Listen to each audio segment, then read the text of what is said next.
Unë jam Valdete Leka, mësimdhënëse pranë Universitetit Kristal prej disa kohësh, zhvilloj me shumë kënaqësi lëndën e psikologjisë së zhvillimit. Lidhur nga përvoja e trajnimeve dhe takimeve prej Institutit Demokratik Amerikan në Washington, unë do të veçoja vetëm një moment se sa rëndësi i japin ata të qenurit të koncentruar, të përqendruar në gjithë shka dhe në çdo gjë, dhe jo të rendurit, si që thot populli shqiptar, shumë e përlum.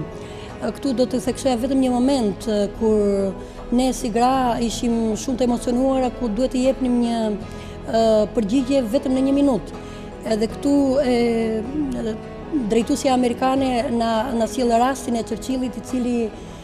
thekson që në qoftë se do të përgatitesh për të dhënë leksion ose për të mbajtur një fjalim gjysmore përpara popullit,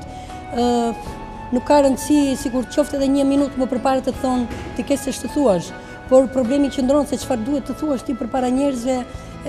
vetëm 1 minutë, ti jesh i koncentruar vetëm në 1 minutë. Atëherë këtu ishte e dridhura sepse ti për të folur vetëm për 1 minutë duhet të ishe përgatitur 6 muaj më parë se çfarë duhet të thoshje dhe çfarë duhet të përmbledhje në mënyrë kaq të koncentruar që mesazhi tek njerëzit të ishte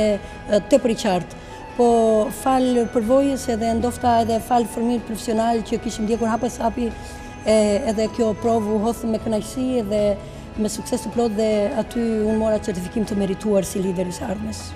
Një moment tepër kyç në jetën time është edhe trajnimi në fushën e psikoterapisë pozitive. Është një lëndë e re, ose mund të them një disiplinë e re, që është futur për herë të parë në Shqipëri në vitin 2010, dhe natyrisht unë kisha shansin e madh që kisha ndërtuar marrëdhënie tepër miqësore me Mirela Sulën, e cila dhe ajo ishte së bashku me mua në trajnimin e ofruar prej Institutit Demokratik Amerikan. Dhe kjo lidhje, kjo miqësi e re na krijoi mundësinë natyrshëm që ne të mbanim kontakte dhe unë të merrja informacionin që në Shqipëri ishte hapur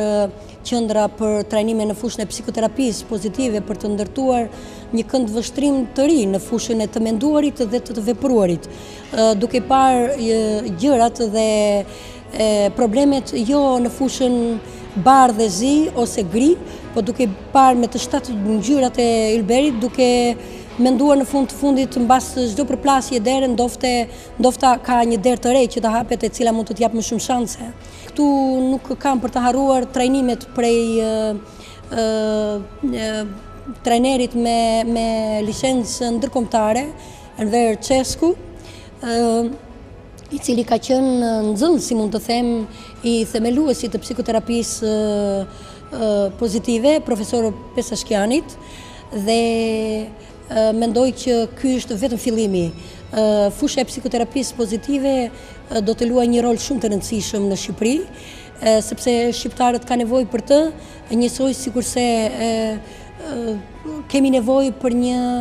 mund të them, për një antigrip, për një lloj vaksine për të ruajtur nga gripi,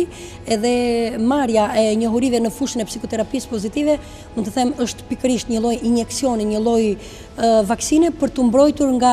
mendësitë negative dhe për të parë gjërat plot dritë dhe plot shpresë, sepse në fundit ky vend meriton më të mirë e mundshme dhe ne duhet ta mendojmë atë dhe duhet të punojmë për atë. Fusha ku unë jam përqendruar për të realizuar studimet e mia që më kanë tërhequr, mund të them, prej 25-30 vjetësh, që kur kam dalë si mësimdhënëse, ka qenë pikërisht marrëdhënie të prindër-fëmijë, marrëdhënie të mësues-nxënës, dhe ajo çka është më e rëndësishmja është mënyra e komunikimit, sepse nëse do t'i referohemi Ezopit, gjuha është ajo që ndërton dhe pikërisht gjuha është ajo që shkatron. Dhe unë jam pikërisht e fokusuar në ndërtimin e marrëdhënieve komunikative, në ndërtimin e marrëdhënieve pozitive në të komunikuar në familje, për të ndërtuar personalitete pozitive, dhe besoj se pikërisht kjo është dhe e veçanta në studimin tim. Si të ndërtojmë një klimë pozitive në komunikim në familje, për të ndërtuar personalitete të ardhshme pozitiv, sepse jemi lodhur me këto personalitete tepër agresiv që na dalin çdo ditë në media, dhe sinqerisht popullit i është bërë e mërzitshme të shfaqet dikush në media në mënyrë kaq agresive dhe në mënyrë kaq përballëse. Mendoj se ka ardhur koha që të përdorim një gjuhë të re, një gjuhë të bukur, që është gjuha e pozitivitetit. Dhe nëpërmjet kësaj gjuhe kam mendimin që shumë gjëra do t'i ndreqim në Shqipëri.